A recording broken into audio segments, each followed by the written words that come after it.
Tiago 1, 12 a 15. Bem-aventurado o homem que suporta com perseverança a provação, porque depois de ter sido aprovado, receberá a coroa da vida, a qual o Senhor prometeu aos que o amam. Ninguém, ao ser tentado, diga: sou tentado por Deus, porque Deus não pode ser tentado pelo mal, e Ele mesmo a ninguém tenta. Ao contrário, cada um é tentado pela sua própria cobiça, quando esta o atrai e seduz. Então a cobiça, depois de haver concebido, dá à luz o pecado. E o pecado, uma vez consumado, gera a morte. Pode sentar-se, querido, fique à vontade.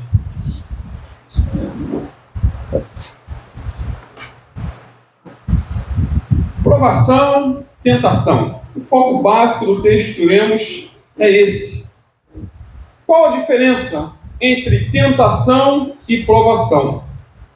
Duas palavras parecidas, né? Às vezes, até em alguns textos, quando é para falar de provação, fala tentação, porque há um paralelo. Provações, queridos, são testes enviados por Deus. E tentações são armadilhas enviadas por Satanás. Eis a diferença. Por exemplo, Deus provou Abraão, lembram? Lá em Gênesis 22, ao pedir seu único filho em sacrifício. Por outro lado, o diabo tentou Jesus no deserto ao mandar que ele transformasse pedras em pães. Ou seja, Deus nos prova com o objetivo de nos santificar e nos amadurecer, assim como fez aqui com Abraão. Mas o diabo nos tenta com o objetivo qual? De nos destruir, nos arruinar e nos estragar, como tentou fazer com Jesus, mas não conseguiu. Abraão, ele, dentro do texto de Gênesis 22, vemos que ele saiu muito mais fortalecido, né, depois de provado. E ele foi aprovado por Deus quando foi provado. Agora, nosso Senhor Jesus, ele resistiu a cada tentação do diabo e no final, lá em Mateus 4, você vê que ele foi servido pelos anjos. Ou seja, venceu a tentação. Portanto, diz a palavra no versículo 12, aquele que suporta com perseverança a provação, né, quando é aprovado por Deus, receberá a coroa da vida que o Senhor prometeu aos que o amam. Agora, a partir do verso 13 aí de Tiago, ele vai tratar especificamente sobre tentação.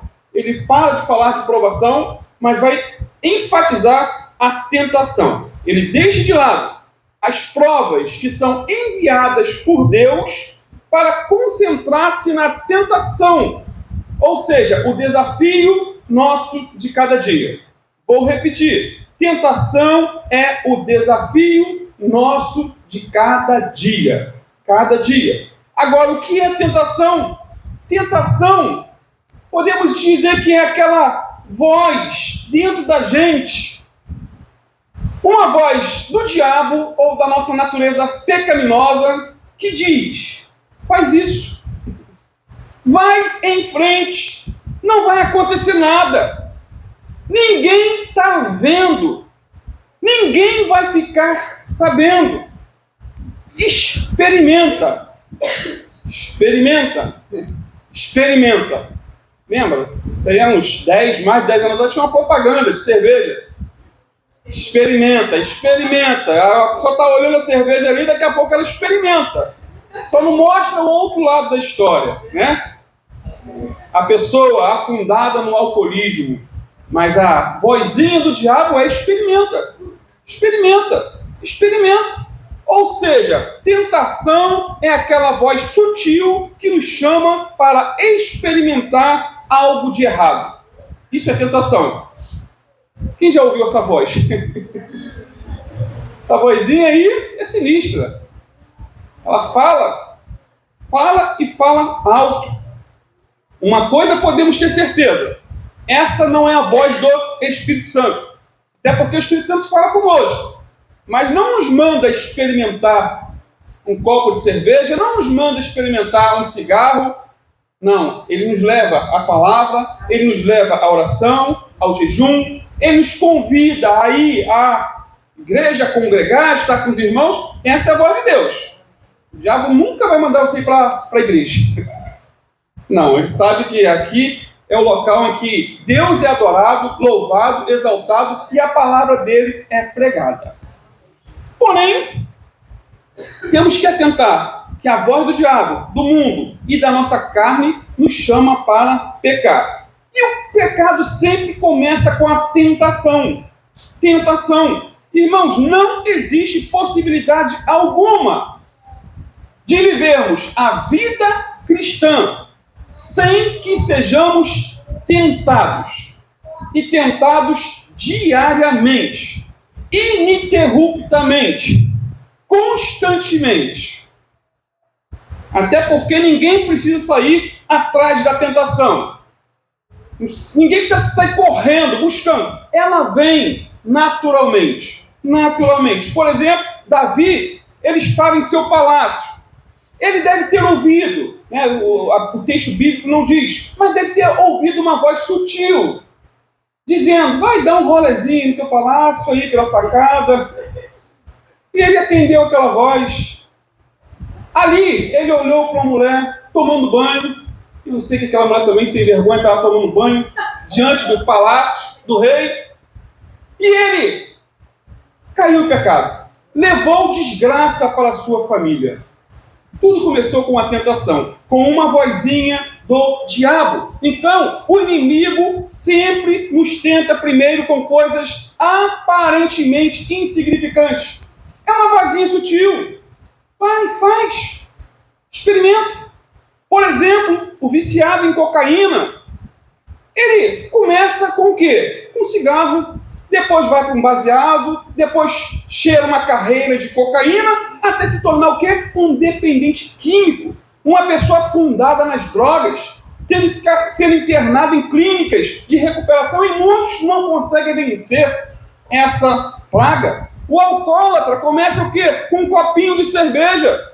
Depois toma 2, 3, depois toma uma garrafa, 2, 10. E daqui a pouco está procurando os alcoólicos anônimos, afundado no alcoolismo. O viciado em pornografia começa apenas, muitas vezes, olhando uma revista Playboy, sem sexo explícito, né? Dizendo que está contemplando a beleza do Criador, mas depois está afundado no sexo explícito. Daí vai para o adultério e outros entram no homossexualismo e vão até para a pedofilia por conta da pornografia. O assaltante de hoje começou roubando coisas pequenas, às vezes na escola, levando um lápis para casa, levando uma borracha, levando um apontador do coleguinha e o pai fazendo vista grossa. E hoje rouba a mão armada e tira a vida das pessoas. Começou pequeno. O diabo sempre vai querer nos dominar, queridos, a partir das coisas pequenas,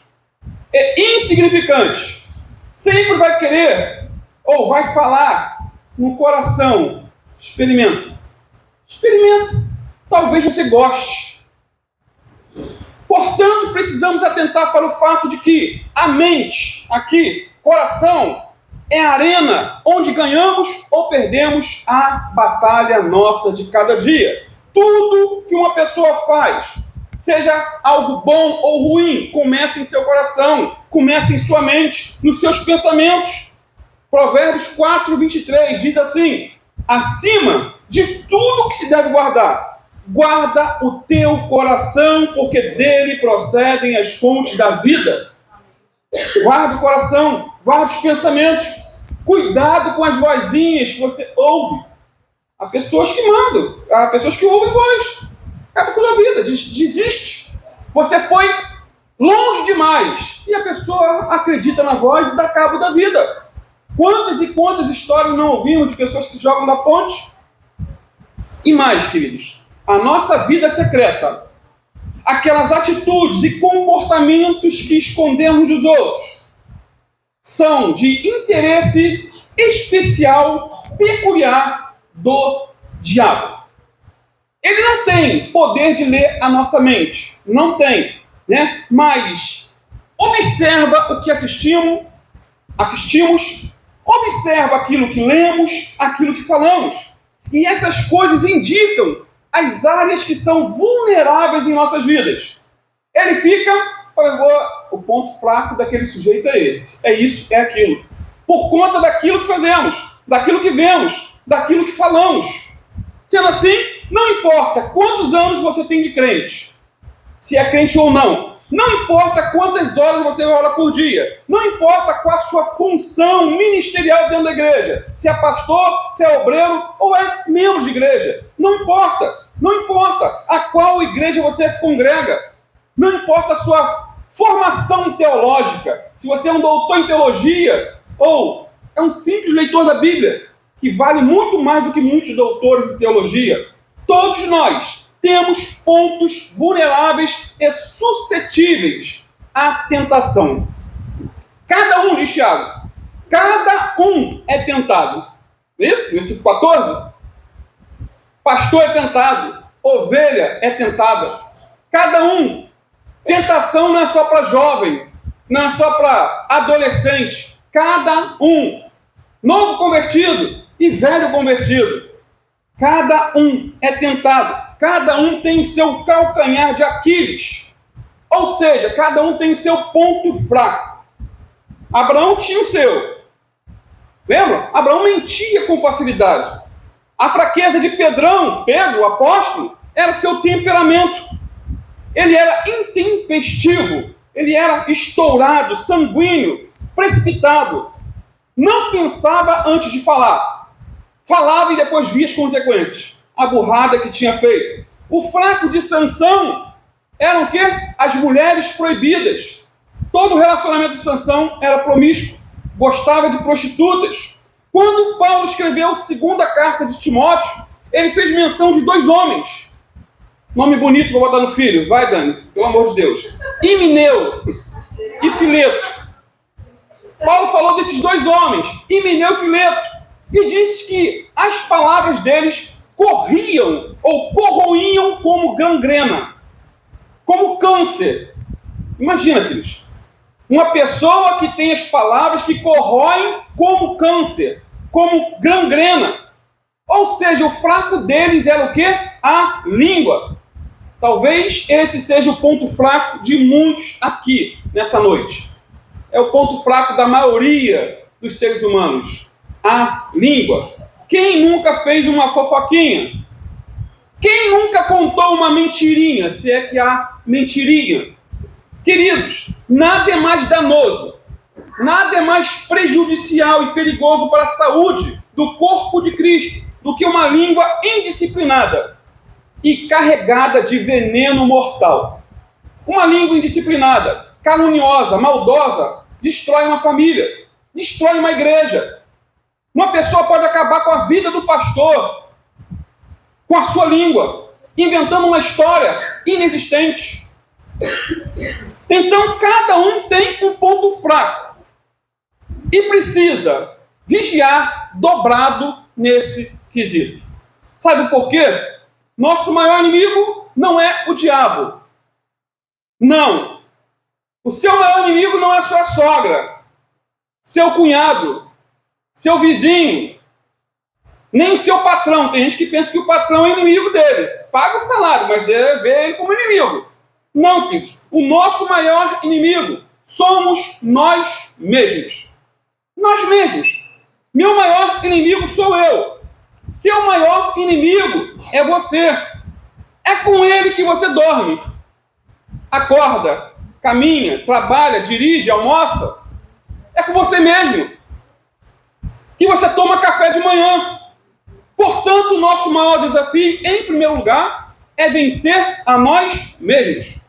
Os vencedores são aqueles que, antes de vencer fora, vencem dentro. Antes de vencer Golias, Davi precisou vencer a batalha dentro do seu próprio coração. Venceu o medo. Davi era um homenzinho, jovenzinho. Golias, 2 metros e parada de altura. Davi venceu primeiro dentro de si. Um outro detalhe. Deus não tenta ninguém a pecar. Como diz aí no versículo 13. Que diz, ninguém ao ser tentado diga, sou tentado por Deus. porque Deus não pode ser tentado pelo mal e Ele mesmo a ninguém tenta. Ou seja, Deus é absolutamente santo, santo e santo. Aleluia. Ele não pode ser tentado pelo mal, não tenta ninguém. Até porque o pecado, e o mal são impossibilidades morais em Deus. Abacuque 1, versículo 3, diz que Deus é tão puro de olhos que não pode ver o mal. Abacuque 1:3. Deus é tão puro de olhos que não pode ver o mal. Um outro detalhe interessante é que o diabo aqui nesse contexto, ou nos versículos que nós lemos, não é o tentador. Versículo 12, 13, 14, 15. O diabo não é o tentador aqui. Veja comigo de novo. Ao contrário, cada um é tentado pela sua própria o quê?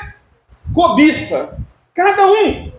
Tiago não cita aqui, queridos, o diabo como autor da tentação, mas sim os nossos próprios desejos internos, nossa própria cobiça inata em nosso interior. Não quero ser aqui o advogado do diabo, não, mas sobre os ombros dele têm sido colocadas muitas culpas que são nossas.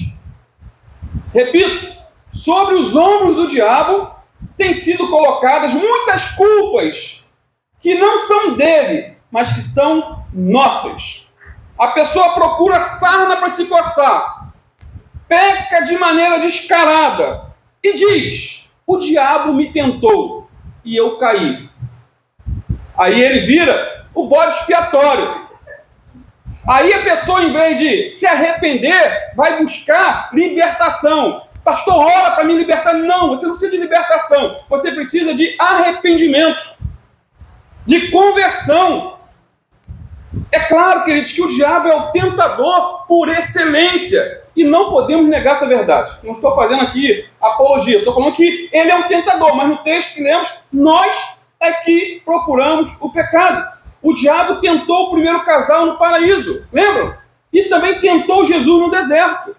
O diabo é tentador. Ele tentou Davi para que fizesse o recenseamento de Israel.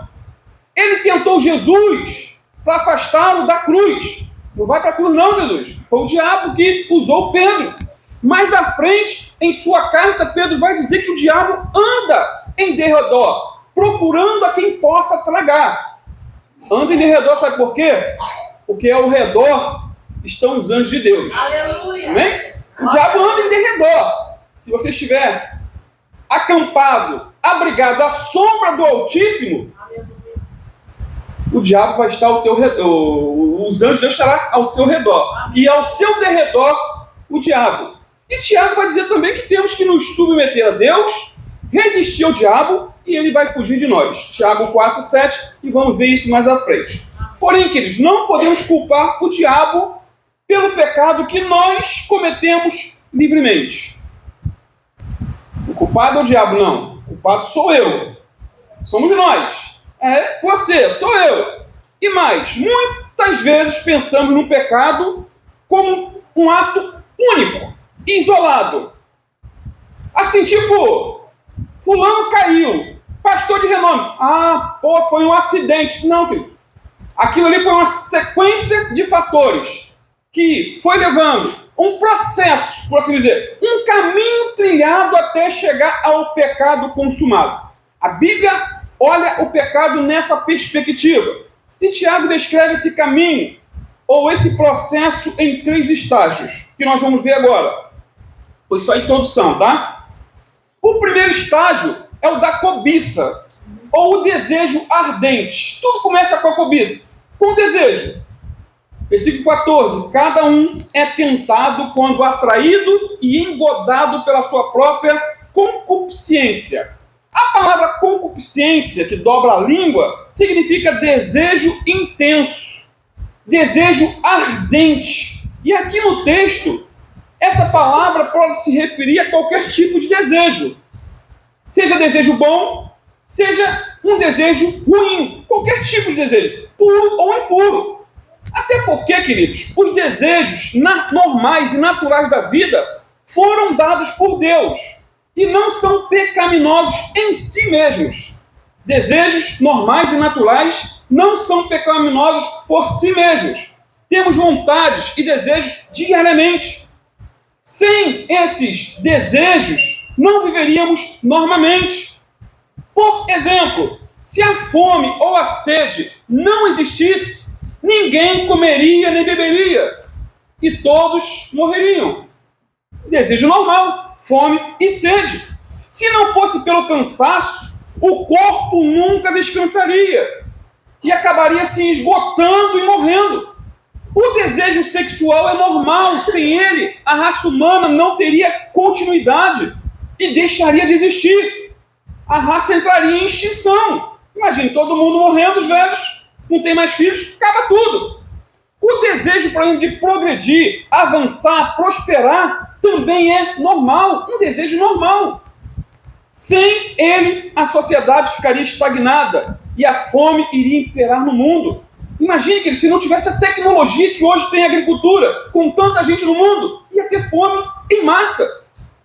Mas graças a Deus, porque temos muita tecnologia, muita inteligência usada, dada por Deus. Agora, quando procuramos satisfazer esses desejos que são lícitos, fora da vontade de Deus, aí sim, caímos na tentação e pecamos. Sendo assim, podemos definir tentação como uma oportunidade de fazer algo lícito de maneira ilícita, algo correto de maneira incorreta. Isso é tentação. Fazer algo certo de maneira errada. Por exemplo, passar numa prova é algo maravilhoso, é ou não é? Mas colar na prova é pecado, é ou não é? Quem sabe o que é colar na prova? Colar na prova é escrever na mão a resposta que estudou em casa. Isso é pecado. Fazer a prova é uma maravilha, é bênção. O prazer sexual é dom de Deus. Mas o sexo antes do casamento, fora do casamento e com pessoas do mesmo sexo é pecado. É abominável para Deus. Comer é ótimo. Quem gosta de comer? Muito bom, né? Mas comer demais é pecado. É gula. E quem comete esse pecado sem se arrepender vai para o inferno. Ninguém gosta dessa parte, né? Falar é algo bom. Quem gosta de falar? É bom demais. Mas falar de mal, mais é pecado. Falar mal dos outros, fofocar, caluniar, difamar. Falar na hora do culto.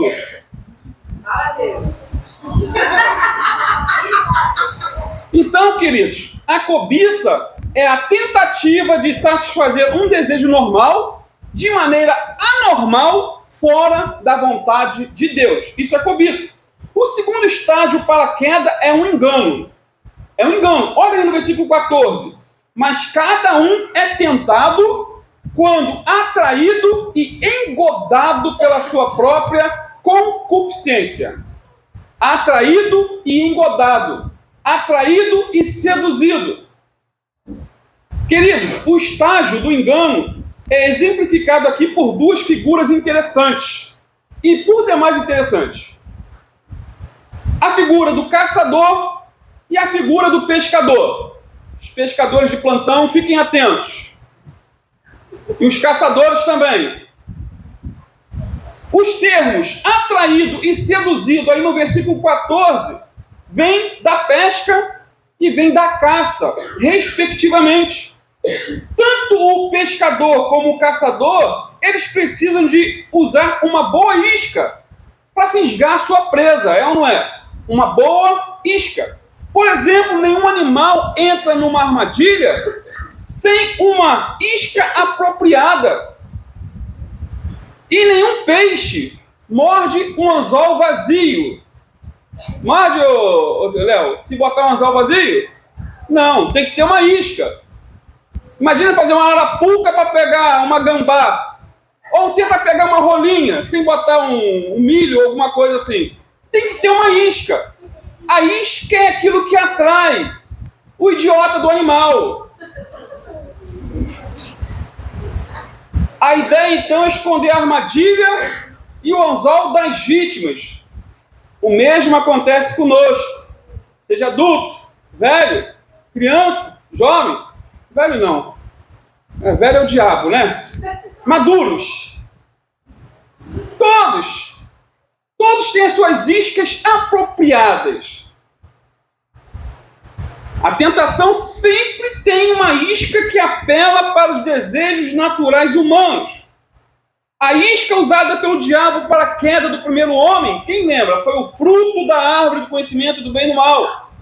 A isca usada para atrair Acã, um cidadão aloprado lá de Josué, a isca usada para atrair ele foi uma boa cunha de ouro, juntamente com uma capa babilônica.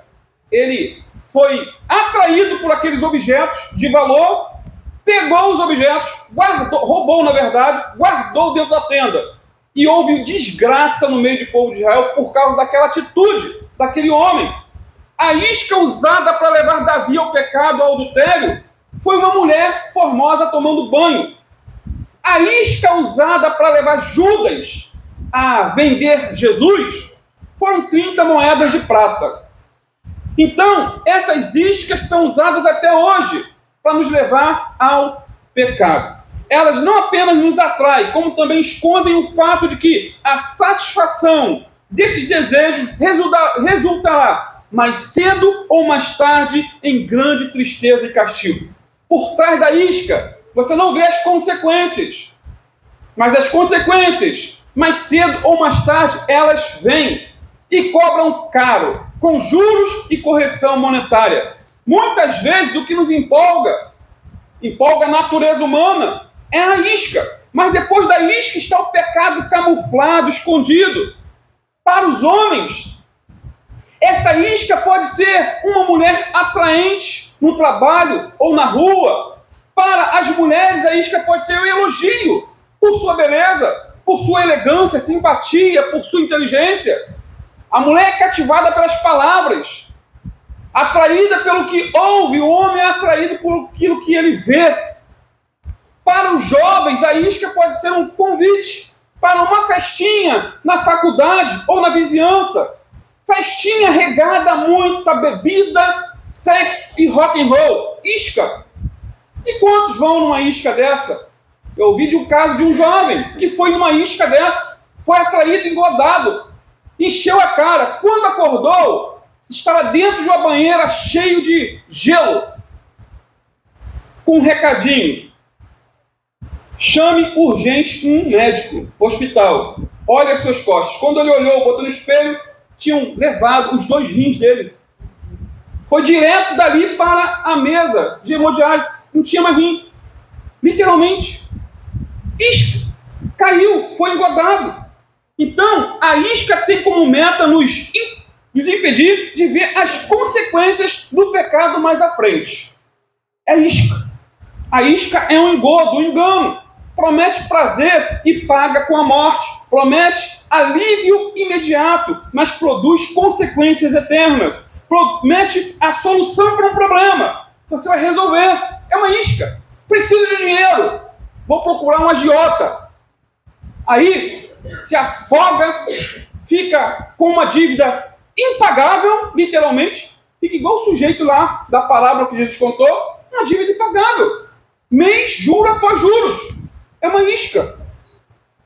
Então, ao comer do fruto proibido, lembra? O primeiro casal trouxe o pecado e a morte para todos os seus descendentes. Ele pecou, caiu na isca, o casal, e as consequências vieram. Ao tomar para si a cunha de ouro e uma boa capa babilônica, Acã trouxe para si e para sua família o juízo divino. A família toda morreu queimada. Toda. Se você não leu, procura lá. Acho que é Josué 6 e 7, se eu não me engano. Leia essa história. As histórias que eles têm muito a nos ensinar. Temos que aprender com o erro dos outros, para não cometê-los também. Ao se deitar com Betseba, Davi trouxe o quê? Destruição e desgraça para seu lar. Ao aceitar as 30 moedas de prata dos sacerdotes da época, Judas vendeu seu mestre e depois cometeu suicídio. Ele foi atrás da isca, se engodou, se enganou, e a consequência veio. Detalhe, a tentação é mais perigosa quando pensamos que somos fortes e que não vamos cair. Já viu? Temos que ser como José no Egito, queridos. A mulher segurou ele, segurou a roupa, ele saiu correndo. Com o pecado não podemos brincar. Temos que correr. Perna para quem te quer.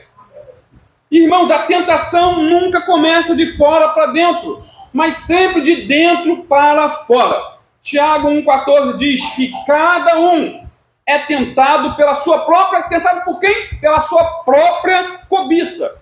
Ou por sua própria concupiscência, quando esta o atrai e o seduz.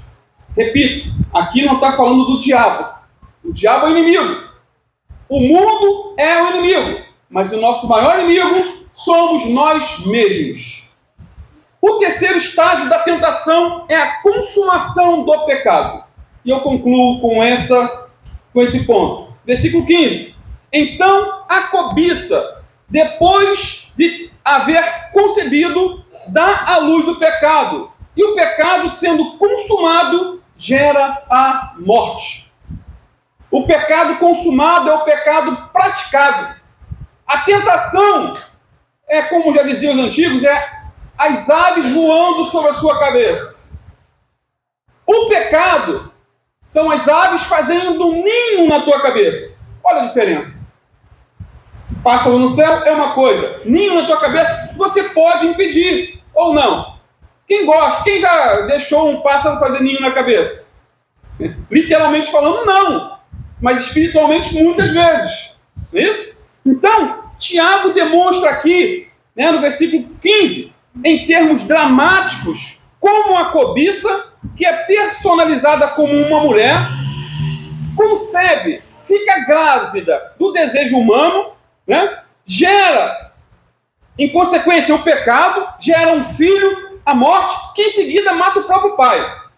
Isso aqui é mais ou menos o enredo desse versículo. Mas enquanto se está no estágio do engano, ainda está sendo seduzido, tentado, o pecado não foi consumado. Não é isso? Enquanto o peixe, por exemplo, ronda ali perto do anzol, ele ainda está vivo, está livre. Mas depois que come a isca, o seu destino está traçado. E a morte é só uma questão de tempo. É ou não é? O peixe sai voando do seu ambiente na água e vai para o ambiente da terra. E daqui a pouco vira peixe frito. Morre. Talvez o texto que mais descreve esse processo aí do pecado, queridos. Eu quero que você preste atenção. Um texto que mais descreve o processo, a sedução do pecado, é o que está lá em Provérbios 7, versículo 6 a 23. Eu vou estar lendo. Diz assim: porque da janela da minha casa, por minhas grades, olhando eu, vi entre os simples, descobri entre os jovens um que era carente de juízo, que ia e vinha pela rua junto à esquina da mulher estranha, e seguia o caminho da sua casa, à tarde do dia, no crepúsculo, na escuridão da noite, nas trevas. Eis que a mulher lhe saiu ao encontro, com vestes de prostituta e astuta de coração. É apaixonada e inquieta, cujos pés não param em casa. Como esse texto é atual, queridos. Ora está nas ruas, ora nas praças, espreitando por todos os cantos.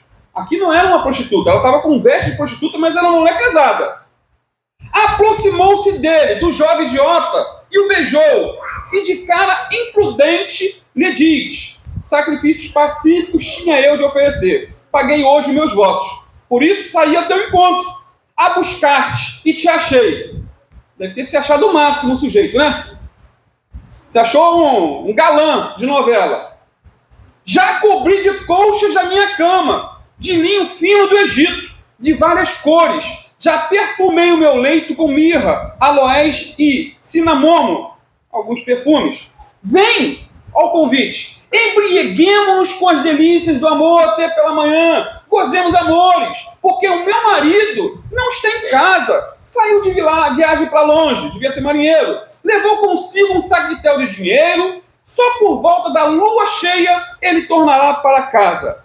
Seduziu-o com suas muitas palavras, com as lisonjas dos seus lábios, o arrastou. E ele, num instante, a segue, como o boi que vai ao matadouro, como o servo que corre para a rede, até que a flecha lhe atravesse o coração, como a ave que se apressa para o laço, sem saber que isso lhe custará a vida.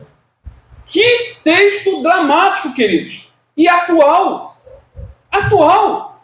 Quantas pessoas, aqui fala de um jovem, mas quantos barbados, adultos, velhos, entram nessa arapuca, entram numa vida promíscua, de adultério, e se afundam, caem em desgraça, perdem tudo, perdem a vida, e por fim vão para o inferno, se não se arrepender. O processo é esse. A cobiça aflorou quando esse jovem viu a mulher com vestes de prostituta. Foi o quê? A isca. E as vestes sedutoras e atraentes despertam o desejo sexual. Mas a astúcia do coração daquela mulher o enganou e o levou ao precipício.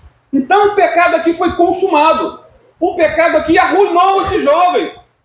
Agora, e quando a pessoa cai? Será que depois que cai tem jeito? Será que tem como se consertar? Olha, o peixe depois que come a isca, ele morre. É ou não é? A não ser que Léo, Deison, quando pega e solta de novo. A maioria pega para comer. A caça, quando entra na arapuca, ela vira alimento. Porém, nem eu e nem você somos nem um peixe nem uma caça. Somos seres humanos responsáveis.